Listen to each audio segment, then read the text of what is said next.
തെരഞ്ഞെടുപ്പ് ഫലത്തിന് 2 നാൾ ബാക്കി എന്ന് വെച്ചാൽ മറ്റന്നാൾ രാവിലെ 5 മണി മുതൽ പ്രത്യേക തെരഞ്ഞെടുപ്പ് സംപ്രേഷണം 24 ആരംഭിക്കും. കൂട്ടലും കിഴിക്കലുമായി മുന്നണികൾ, ക്യാമ്പുകളെല്ലാം കേരളത്തിൽ സജീവമായി കഴിഞ്ഞു. കോൺഗ്രസിൽ മുഖ്യമന്ത്രി ചർച്ചകൾ ഇപ്പോഴും സജീവമാണ്. മുസ്ലിം ലീഗ് VD സതീശന് അനുകൂല നിലപാട് പരസ്യമായി എടുത്തത് രമേശ് ചെന്നിത്തല, KC വേണുഗോപാൽ പക്ഷങ്ങൾക്ക് കനത്ത ക്ഷീണമായി. അതേസമയം ഭരണത്തുറത്തെ ലക്ഷ്യം വെച്ച് തികഞ്ഞ ആത്മവിശ്വാസത്തിലാണ് LDFും. വികസന തുടർച്ചയും ക്ഷേമ പദ്ധതികളും വോട്ടേഴ്സിനെ സ്വാധീനിച്ചിട്ടുണ്ട് എന്ന ഒരു വിലയിരുത്തലിലാണ് LDF നേതൃത്വം. ശക്തമായ ത്രികോണ മത്സരം നടന്ന മണ്ഡലങ്ങളിൽ അപ്രതീക്ഷിതമായ മുന്നേറ്റമുണ്ടാക്കാനാകുമെന്ന പ്രതീക്ഷയാണ് NDAക്ക്. കോൺഗ്രസിലെ മുഖ്യമന്ത്രി ചർച്ചയിൽ നാടകീയമായ നീക്കങ്ങൾ നടക്കുന്നുവെന്ന വിവരങ്ങളുമായി R ശ്രീജിത്ത് ചേരുന്നു.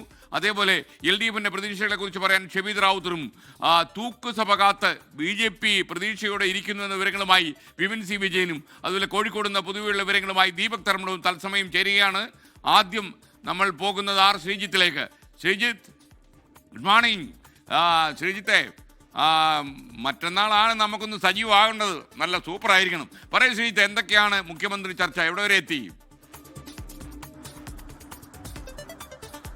SKN മറ്റന്നാളാണ് ആ വിധി ദിനം.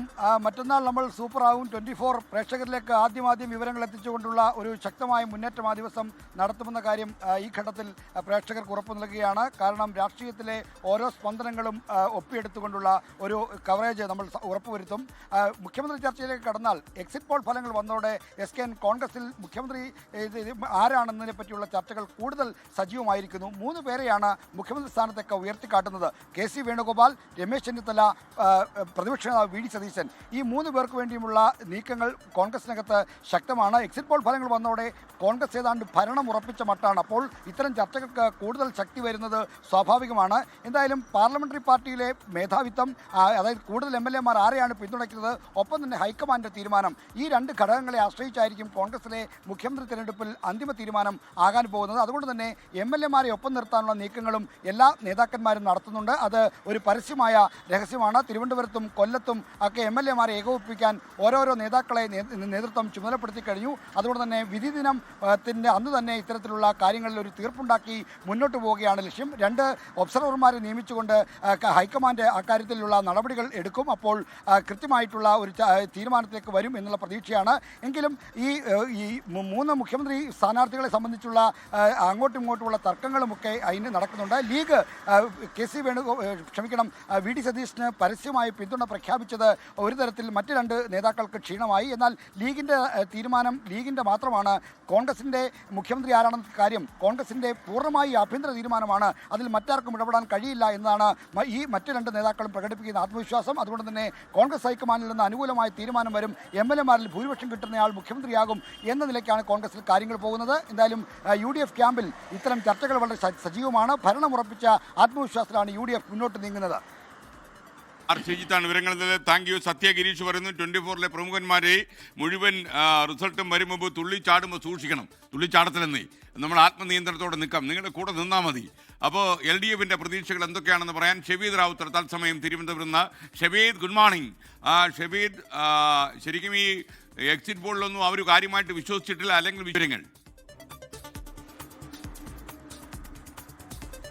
SKN ഉറപ്പായിട്ടും. കാരണം ഏറ്റവും അവസാനം വന്ന ചില സർവേകളിൽ കേരളത്തിൽ തൂക്കുസഭയ്ക്ക് സാധ്യതയുണ്ടെന്നൊക്കെയുള്ള കാര്യങ്ങളുണ്ടായിരുന്നു, വിലയിരുത്തലുണ്ടായിരുന്നു. സ്വാഭാവികമായും LDF പ്രതീക്ഷിക്കുന്ന അതാണ്. മാത്രമല്ല എക്സിറ്റ് പോളുകളിൽ ഭരണവിരുദ്ധ വികാരമില്ല എന്നൊക്കെയുള്ള കാര്യങ്ങൾ പറയുന്നത് LDFിനെ സംബന്ധിച്ച അനുകൂല ഘടകമാണ്. കഴിഞ്ഞ ദിവസം CPMന്റെ സംസ്ഥാന secretary MV ഗോവിന്ദനും LDF കൺവീനറായിട്ടുള്ള TP Ramakrishnan അടക്കമുള്ള ആളുകൾ പറഞ്ഞത് ഏതെങ്കിലും തരത്തിൽ ഭരണവിരുദ്ധ വികാരം എന്നുള്ള കാര്യം എക്സിറ്റ് പോളുകളിൽ പറയുന്നില്ല. മാത്രമല്ല എക്സിറ്റ് പോളുകൾ പൂർണ്ണാർത്ഥത്തിൽ വിശ്വസിക്കേണ്ടതില്ല. പാർട്ടിയുടേതായിട്ടുള്ള കണക്കുകൂട്ടലുകളുണ്ട്.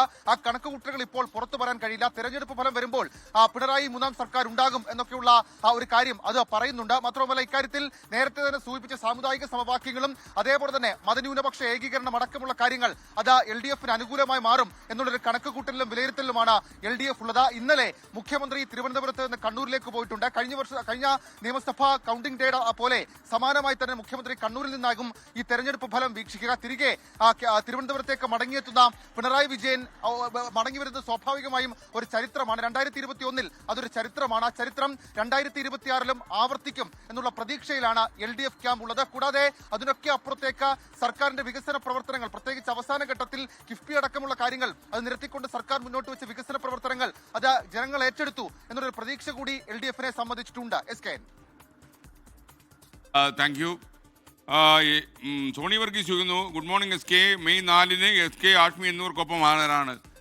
അസിത സഗീറാണെന്ന് നമ്മൾ ഓൾറെഡി പറഞ്ഞല്ലോ. താങ്കളുടെ 24 കൃത്യമായിട്ട് കാണുന്നില്ല എന്ന് എനിക്ക് തോന്നുന്നു. ഇനി കാണാതിരിക്കുന്നത് വളരെ വിലപ്പെട്ട കാര്യങ്ങളാണ് സംഭവിക്കാൻ പോകുന്നത്. ഇനി ഗോൾഡൻ സ്കില്ലിൽ വരുന്ന പല കാര്യങ്ങളും നമുക്ക് അത്ഭുതം ഉണ്ടാക്കുന്നതായിരിക്കും. ഇപ്പോൾ സമയം 7 മണി കഴിഞ്ഞ് 13:24. ഒരു തൂക്ക് മന്ത്രിസഭ വരുമോ അല്ലെങ്കിൽ തൂക്ക് സഭ വരുമോ എന്ന് ചർച്ച ചെയ്യുന്നവരും കേരളത്തിലുണ്ട്. അത് BJP തൂക്ക് സഭയുടെ കാര്യമാണ് ഊന്നി പറയുന്നത്. വിപിൻ സി വിജയൻ ഈ NDA മുന്നണിയുടെ പ്രതീക്ഷകളെ കുറിച്ച് പറയാൻ ചേരുകയാണ്. Vipin, good morning. തൂക്കിയോ? Good morning S K. Yes, ഈ അവസാന എക്സിറ്റ് പോൾ ഫലങ്ങൾ കൂടി പുറത്തു വരുന്ന ഒരു ഘട്ടത്തിൽ BJP അങ്ങനെ തന്നെയാണ് പ്രതീക്ഷിക്കുന്നത്. ഒരു തൂക്ക് സഭയിലേക്ക് കേരളം പോകും എന്നുള്ളതാണ്. അങ്ങനെയാണെങ്കിൽ ഒരു നിർണായക ശക്തിയായിട്ട് മാറും. ഈ തെരഞ്ഞെടുപ്പിന് മുൻപ് തന്നെ BJP പറയുന്നതാണ് തങ്ങൾ നിയമസഭയിൽ ഒരു കറുത്ത കുതിരകളായി ഉണ്ടാകുമെന്നുള്ളത്. അത് ഈ എക്സിറ്റ് പോൾ ഫലങ്ങളുടെ ഒരു കണക്കെടുക്കുകയാണെങ്കിൽ ആദ്യഘട്ടത്തിൽ BJP പോലും ഒരു 5-ൽ താഴെ സീറ്റുകളാണ് പ്രതീക്ഷിച്ചതെങ്കിൽ ചില ഏജൻസികളൊക്കെ 10 സീറ്റ് മുതൽ 14 സീറ്റ് വരെ BJPക്ക് പറയുന്ന ഒരു സാഹചര്യം ഇന്ന് നിലനിൽക്കുന്നുണ്ട്. ഇപ്പോൾ അവസാന ഒരു എക്സിറ്റ് പോൾ കൂടി വരുമ്പോൾ തിരുവല്ല അടക്കമുള്ളത് BJPക്കൊപ്പം നിൽക്കും എന്നുള്ളതാണ്. നമ്മൾ ആദ്യം മുതൽ തന്നെ പറയുന്ന കഴക്കൂട്ടം, നേമം മണ്ഡലങ്ങൾക്ക് പുറമെ ഒരു ഇഞ്ചോടിഞ്ച് മത്സരങ്ങൾ നടന്നിട്ടുള്ള പാലക്കാടും മഞ്ചേശ്വരവും തിരുവല്ലയും ചാത്തന്നൂരും ഉൾപ്പെടെയുള്ള സ്ഥലങ്ങളിൽ അത് BJPക്കൊപ്പം നിന്നു എന്നുള്ളത് ഈ എക്സിറ്റ് പോൾ ഫലങ്ങളുടെ ഒരു വിലയിരുത്തലിൽ BJPക്കുണ്ട്. അതുകൊണ്ട് തന്നെയാണ് അതൊരു തൂക്ക് സഭയിലേക്ക് പോകും എന്നുള്ളത് പറയുന്നത്. അങ്ങനെയാണെങ്കിൽ കേരളത്തിൽ അതൊരു വലിയ ചരിത്രമാകും. അതിനുള്ളൊരു സാധ്യതയാണ് BJP ക്യാമ്പ് പറയുന്നത്. എങ്കിൽ പോലും വലിയ ഒരു പ്രതീക്ഷ ഇക്കാര്യത്തിലില്ല. താമര വിരിയും എന്നുള്ളതിൽ മറ്റൊരു തരത്തിലുള്ള തർക്കങ്ങളും ഒരു എക്സിറ്റ് പോളും പറയാത്തത് കൊണ്ട് തന്നെ BJP അതിന്റെ സന്തോഷത്തിലും ആത്മവിശ്വാസത്തിലുമാണ്. അത് എത്ര സീറ്റുകൾ എന്നുള്ളത് മാത്രം ഇപ്പോൾ കണക്ക് കൂട്ടുന്നു എന്നുള്ളത് കൂടി എടുത്തു പറയേണ്ടതാണ്. അപ്പോൾ ഈ വിധി ദിനത്തിൽ ആർക്കൊപ്പം ഈ ഒരു തൂക്കുസഭയിലേക്കൊക്കെ പോകുമോ എന്നുള്ള ചർച്ചകൾ കൂടിയാണ് ഈ ഘട്ടത്തിൽ സജീവമാകുന്നത്. ഒരു 60 മുതൽ 70 സീറ്റുകൾ വരെ LDFനും UDFനും പറയുന്ന ഒരു ഘട്ടത്തിലാണ് BJP ഒരു നിർണായക ശക്തിയായി കേരളത്തിൽ ഉണ്ടാകും എന്നുള്ളതിന് കൂടുതൽ അടിവരയിടുന്ന ഒരു പ്രതീക്ഷ അവർക്ക് നൽകുന്ന രീതിയിൽ എക്സിറ്റ് പോൾ ഫലങ്ങളും വന്നിട്ടുള്ളത്. അതിൽ നേമവും കഴക്കൂട്ടത്തിനും പുറമെ ഏതൊക്കെ മണ്ഡലങ്ങൾ എന്നുള്ളതാണ് ഇപ്പോൾ BJP ക്യാമ്പിൽ പ്രധാന ചർച്ചയായിട്ട് മാറിയിരിക്കുന്നത്. SK Vipin C Vijayan, thank you.